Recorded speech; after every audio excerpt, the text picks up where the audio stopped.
Lagi-lagi, Poco ngerilis smartphone baru dengan harga yang luar biasa. Ya, tapi emang speknya tuh bikin ngiler banget sih. Ini dia, Poco F7 yang harganya start di 5 jutaan aja saat ini. Emang sebagus apa sih? Langsung aja kita mulai videonya. Halo, apa kabar semuanya? Balik lagi dengan Putra Reza di Project Review. Dan ini dia Poco F7 yang baru aja bikin gempar dengan harga dan specs yang emang sangat menarik. Harga early bird atau pas promonya ini ada di 5 jutaan. Bahkan saya cek itu sempat ada di 5,3 aja. Wow, luar biasa banget ya di marketplace. Poco F7 ini sendiri adalah HP yang bisa dibilang base model. Karena di Indonesia tuh udah ada tuh yang duluan. Kayak Pro sama Ultra dengan harga yang lebih tinggi. Tiba-tiba nongol yang ini. Makanya nggak sedikit yang bilang kalau Poco F7 ini malah menjadi Poco F7 Pro killer. Soalnya kalau dari segi chipset emang dia lebih keren, lebih baru gitu. Sebelum kita bahas soal spek-speknya itu, saya mau sedikit bahas tentang desain dulu nih. Karena pas banget, karena saya punya sekarang adalah yang warna silver. Ya, desainnya paling beda karena ada logo Snapdragon dan punya kombinasi warna hitam sama silver. Tulisannya sih limited edition, tapi tenang aja kok, ini tetap dijual normal kayak dua warna lainnya. Palingan catatan saya dari warna yang ini, varian yang ini adalah kalau kita nggak pakai casing, itu gampang banget kotor. Bisa langsung lihat nih, baru dipegang bentar aja udah banyak bekas di jarinya. Makanya emang paling cocok kita pakai casing. Cuma sayangnya emang di sini Poco ngasih casing bawaannya tuh yang nutupin warna kayak gini nih.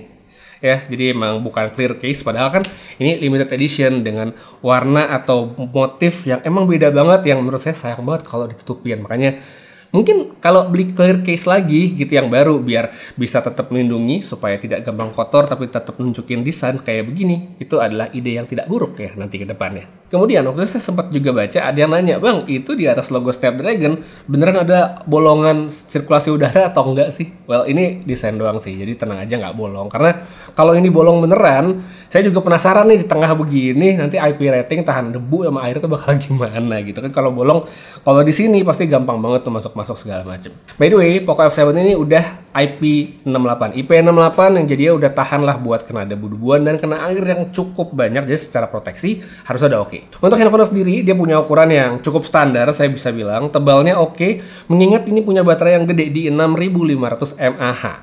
Frame-nya dia pakai aluminium, cakep. Back cover juga udah pakai kaca. Ini sebuah peningkatan yang cukup signifikan sih kalau saya bandingkan dengan Poco F6, F6 yang berasa sekali smartphone budgetnya. Terus untuk tombol-tombolnya punya tempat yang cukup standar ya, speaker udah stereo dan USB-C untuk ngecas. Satu catatan paling untuk SIM card-nya ya. Jadi ini kan SIM card-nya ada di bawah, dia modulnya adalah dual nano SIM card. Jadi emang nggak ada tempat buat naruh micro SD. Tapi balik lagi, wajar banget soal storage yang dikasih di sini udah gede banget. Sekarang baru deh kita ngebahas satu bagian yang paling gencar diomongin Poco, nggak lain nggak bukan chipsetnya. Jadi Poco F7 ini udah pakai Snapdragon 8S Gen 4, chipset terbarunya Qualcomm. Poco di Indonesia emang bukan yang pertama pakai chipset tersebut, tapi tetap ini adalah satu alternatif yang sangat menarik, apalagi dengan harga yang begitu, ya saya bisa bilang cukup terjangkau lah sebenarnya. Untuk RAM dan storage cuma ada satu pilihan aja dan udah bagus banget, yaitu 12GB plus 512GB. Ini sih mestinya udah nggak ada yang perlu ngeluh, wah cuma 512GB harusnya kan 1 tera. Wah, kagak ada puas-puasnya semua. Layarnya juga udah cakep nih, di sini resolusinya 1.5K, udah pakai AMOLED 120Hz, saya pokoknya udah enak lihat. Palingan catatan saya, preset awal atau setelan default dari warnanya emang dia tuh nggak terlalu yang gonjreng, nggak yang keluar gitu.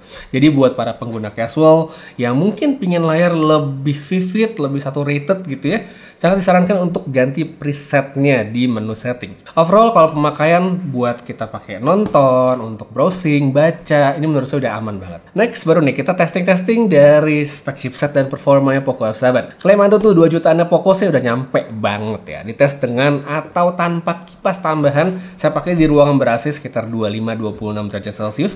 Aman, cakep ya. Terus kalau saya cobain stress test, hasilnya juga bagus dan stabil ya kalau kita dengan pengujian yang bebanan normal. Kayak contohnya di sini saya pakai 3D Mark Wildlife Stress Test. Nah ini aman. Cuma kalau saya naikin levelnya, kita pakein Wildlife yang ekstrim, HP-nya overheat. Ya, padahal ini udah mau kelar benchmarknya tapi dia tetap overheat. Saya udah coba beberapa kali, hasilnya tetap sama aja. Jadi mungkin kalau di sini ya itu masih terlalu berat kalau untuk smartphone nih. Jadi langsung aja sekarang kita masuk ke bagian testing yang lebih esensial mungkin sebagai orang adalah tentang gaming. Ya namanya juga smartphone punya performance, biasanya orang kan identik ya zaman sekarang itu buat game. Seperti biasa, gamenya ya saya yang umum-umum aja dan saya juga mainkan. Ada Mobile Legends, ada PUBG Mobile, saya pakai Zenless Zero pastinya, dan Wuthering Wave. Untuk Mobile Legends, di sini saya cek emang belum optimize sepertinya, karena untuk FPS maksimal itu masih mentok di 90 aja. Harusnya kan ya dengan specs dan performance seperti ini 120 udah nyentuh lah mestinya. Cuman untuk sekarang dia masih mentok di 90, jadi semoga nanti ada update supaya kita bisa lebih tinggi lagi. Tapi untuk sekarang saya secara grafik pengujian hasilnya sudah bagus ya. Jadi secara average-nya, stabilitasnya itu sebenarnya udah bagus. Next untuk PUBG, ini sama juga dengan Mobile Legends dimana dia belum kebuka untuk 120-nya, masih mentok di 90 FPS aja. Tapi balik lagi untuk pemakaian udah lancar, nggak ada masalah. Dari sensitivitas layar, gyro segala macam udah tercukupi. Habis itu untuk dua game dengan grafik yang cukup tinggi saya pakai di sini adalah Zenless Zero dan Wuthering Wave. Settingannya untuk Zenless Zero saya tidak mentokin ke kanan banget ya, cukup tinggi memang seperti yang bisa dilihat sekarang. Tapi di sini dia masih bisa dapat average yang bagus kok. Cuma memang dari suhu perangkat mulai sedikit lebih anget. Terus untuk Wuthering Wave ya sama ya, masih tetap oke, tapi memang suhu perangkatnya anget karena untuk kedua game ini saya harus pakai mode Wild Boost supaya berasa lebih oke performanya. Wild Boost ini emang bikin HP bakal berasa lebih panas dibanding nggak pakai, karena ini kan kayak ngelepas limitan dari chipsetnya, kayak di-push terus supaya dia ada di performa yang tinggi. Kalau misalnya kita pakai yang normal mungkin kan kalau HP-nya udah berasa anget dia bakal diturunin. Nah ini berasa gitu kalau saya pakai Wild Boost. Tapi overall sebenarnya dari pengalaman pemakaian ini udah bagus banget ya. Dan saran saya kalau emang pingin performa yang mentok kanan terus, yang lancar terus dalam waktu panjang ya pakai kipas eksternal sih ya, mungkin itu bisa menjadi solusi gitu supaya HP-nya bisa lebih adem gitu. Nah di luar soal gaming ya ini smartphone udah cakep ya, udah enak ya, udah lancar. Mungkin untuk pemakaian sehari-hari bagi orang yang oke, saya beli HP pakai chipset kencang bukan buat main game kok, cuma pingin smartphone-nya berasa smooth, lancar, pasti pakai ya, ini udah enak kok sebenarnya, enak buat multitasking, browsing segala macam nyaman. Habis itu kalau misalnya mau dipakai ngedit konten, misalnya ngedit video pakai CapCut yang sedang rame itu, orang lagi marah-marah karena mereka udah harus subscription-nya bayar. Dan balik lagi kalau misalnya masih mau pakai ya ini udah cakep ya, masih bisa cepat untuk scrubbing, pakai efek buat trainer dan segala macam, masih oke banget. Habis itu kita lanjut ke bagian software. Nah ini juga mungkin satu poin yang perlu diperhatikan, namanya juga ini adalah smartphone yang tidak mahal-mahal amat lah dari Poco dan keluarga Xiaomi. Ya seperti yang bisa diketahui dia sudah pakai HyperOS dengan base Android 15 untuk saat ini. Terbaru ada update yang tulisannya untuk mengakomodir isu overheat di beberapa bagian, tapi tetap overheat kalau untuk yang tadi benchmarknya. Nah palingan yang perlu diperhatikan di sini adalah soal iklan ya, udah pasti ada dan harus diterima. Udah nggak bisa tawar-tawar lagi, namanya juga bukan flagship aja atau yang lebih mahal itu sempat ada iklan, apalagi yang ini gitu. Jadi memang sudah harus diterima aja bakal muncul iklan pas pemakaian. Cuma softwarenya nggak sepenuhnya kurang kok, karena di sini Poco masih dilengkapi dengan fitur-fitur AI yang saya bisa katakan cukup lengkap. Kita bisa lihat di setting, di sini ada Xiaomi Hyper AI dan isinya komplit ya, seperti yang udah saya temukan di smartphone Xiaomi atau Poco yang lebih mahal pun sama isinya kayak gini.